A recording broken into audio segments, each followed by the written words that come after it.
Hey everybody, Ryan here, or M&R Productions, with a review of the LEGO Minecraft Bigfig collection in 2020. We have Series 1 and 2 of the Bigfigs released at this point. There could be more in the future, but as of now, there are only 5 Bigfigs, and that's what we'll be taking a look at in today's video. If you guys do enjoy, as always, hit that like button, and if you have any comments on these, leave it down in the comments section down below. I'm curious to see what you guys think about them, and you'll find out what I think about them throughout the video. So with Bigfig Series 1, it was released in 2019, and there were 3 separate Bigfigs released. All 3 of the Bigfigs were just typical regular characters, and then you had an additional little character with them. All 5 of these sets cost $15 retail in the United States. However, their piece count is going to vary, obviously, from set to set.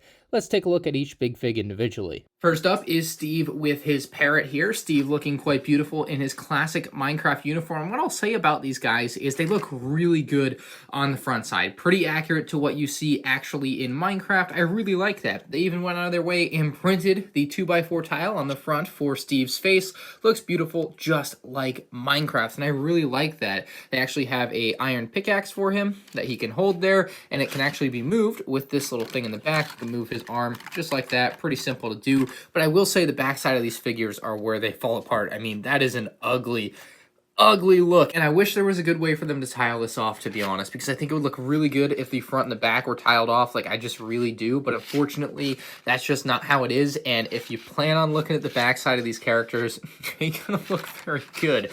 His other arm is posable and will actually stop kind of wherever you leave it, so that's kind of nice. And they do have 360 degrees of movement on this arm. This arm doesn't go past where the lever stops it, but this arm can spin all the way around because its head does not get in the way. Of note, another little complaint I have about the actual figures is that there is a rather large space between the head and the body, and that's just because of the way the joint is built onto there. It's unfortunate, but it's the way that it works. So you can actually have a good bit of posability with the head for Steve, and we'll also see on Alex and the other characters. So the Parrot is also really neat. This is something that I actually really haven't used or seen in Minecraft because it's kind of past my Minecraft days, but still, I think they've created it very, very nicely in LEGO. Really like the colors on it with the blue and the yellow and the red, a little bit of tan and black in there as well, and a very simple build. I always thought builds like these would make really good polybag sets, but they've thrown them in here. And of note, these Series 1 characters do have stands that you can remove them from, and their legs are also posable, so you can get some pretty neat poses out of this character if you're willing to take him off the stand to do whatever you want with. But the stand is just a typical or standard 8x8 plate there.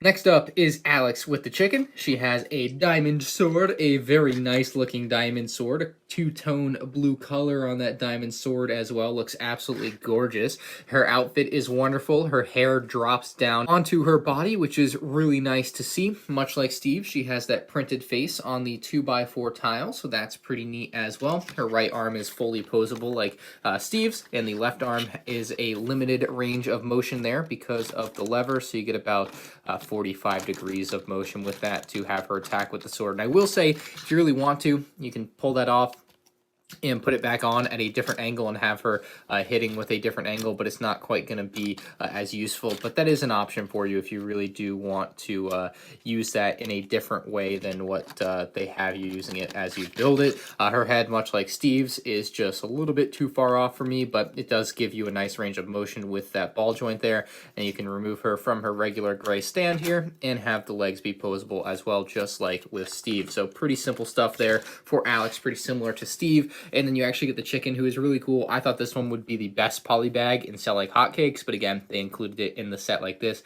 Pretty neat looking chicken, and that's going to be a 10 out of 10 inclusion with Alex here for the combo. Major Skeleton with Magma Cube is up next. The skeleton looks really cool. He's actually wearing a helmet, which can be removed rather easily, so that's really nice. You kind of love that helmet there. And you could actually take this helmet and put it on other characters like Steve if you wanted to. So now Steve is wearing a helmet, and that's something that's really neat. A little bit of crossover for these sets. It doesn't look great on Steve, but it's something you can do if you choose to. So we'll get that helmet put out of the way there. The skeleton has that printed 2x4 tile for the face, much like Steve and Alex. They actually have a nice little bit for the rib cage here. You have no posability there, like you would think from the front. It's actually 2, so there you can't actually bend this forward or backwards. The arms, however, are on ball joints, which I really like. I think those work really nicely for the skeleton and give it a nice range of motion to do whatever you want with.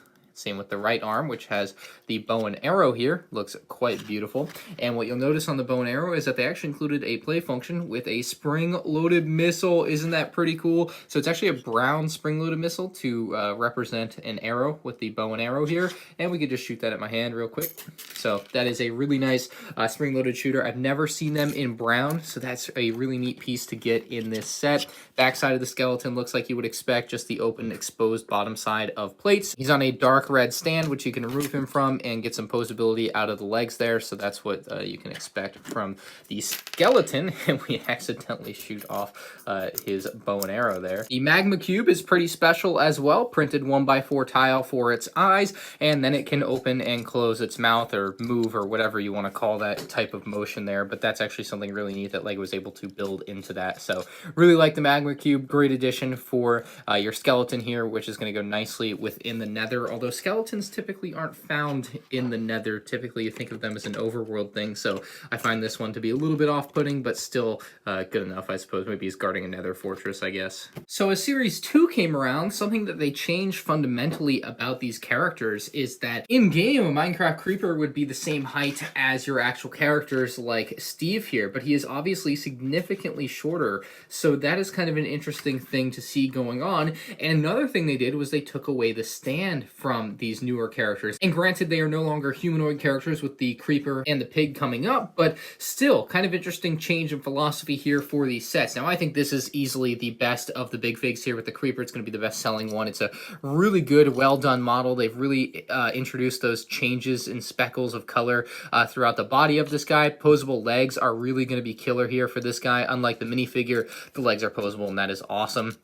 So you can kind of move them into whatever form you want to do with them. You can even get pretty creative with it and do some crazy things that I'm sure that kids would enjoy doing stuff like that. But obviously for me, I'd probably just leave it on display in a pretty standard spot here. And unlike with those Series 1 big figs, there's still a space for the head, but it's not quite as large as with the original. So they actually came up with a new design for that, and it actually works a lot better in my opinion. So while you can't really move the head forward and backwards unless you lift it up and out of its position there, it's supposed to be all the way down. I still think that is a much nicer space compared to that. I think it looks a little bit weird having those Minecraft characters having neck. The ocelot is beautiful looking as well. Looks wonderful with the little fish in its mouth, so that's pretty funny there, and you can move the head down, make it look a little bit more natural there, and the tail is very long as well, very long body. Kind of reminds me of Cat Dog. Don't know if any of you guys watched that show, but I don't know why that just comes to mind there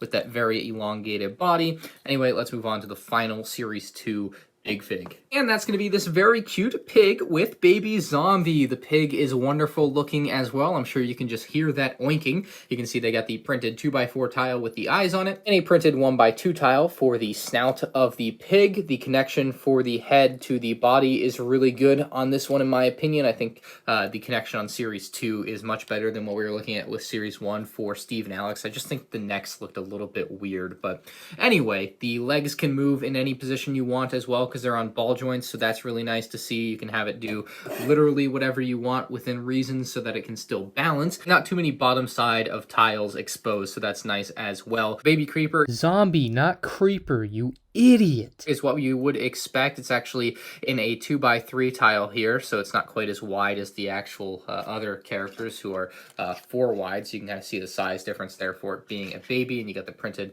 baby zombie face on there. The arms can move in and out. Of note, they're not on ball joints, so you can't get any other range of motion than in and out, unfortunately, but that's just what you have there. The legs as well can move around like that, and his head can even swivel from side to side or all the way around if that's what you want to do. 2, and the studs on top there of the pig are just for the baby zombie to be seated on. So those are all 5 of the Minecraft Big Figs. Let's rank them now. So from left to right, these are my rankings, the worst brickheads, and I will say none of these are really actually bad, but these are just my rankings from worst to first here, with Alex here on the left, the skeleton being the second worst, middle of the road with the baby zombie on the pig there, second best being Steve with his cute little chicken there, and then finally the best Big Fig in my opinion is going to be that creeper. The ocelot really isn't my favorite, but the creeper is just so good in my opinion that I think it's worth putting as the best of the 5 here.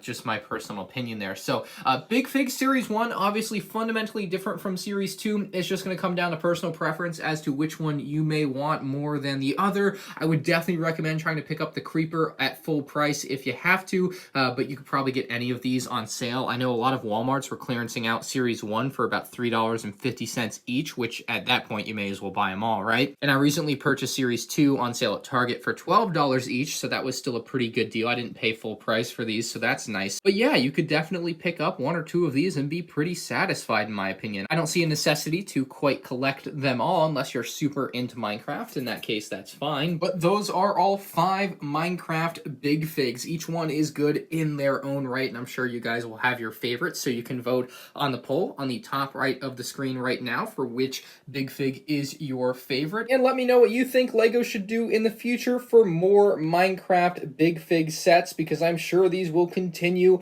throughout future years, 2021 and beyond potentially, because I think they have a pretty good thing going on here. Will it be more mobs like we had with the creeper and the pig, or will we get more humanoid characters like with Alex, the skeleton, and Steve there on stands? So it will be kind of interesting to see how that may change going forward, and maybe I'll make a revised collection video with all the Big Figs like this in the future. So if you did enjoy the video, leave a like on it. If you're new to the channel, subscribe, and I will see you all in the next one. Peace out.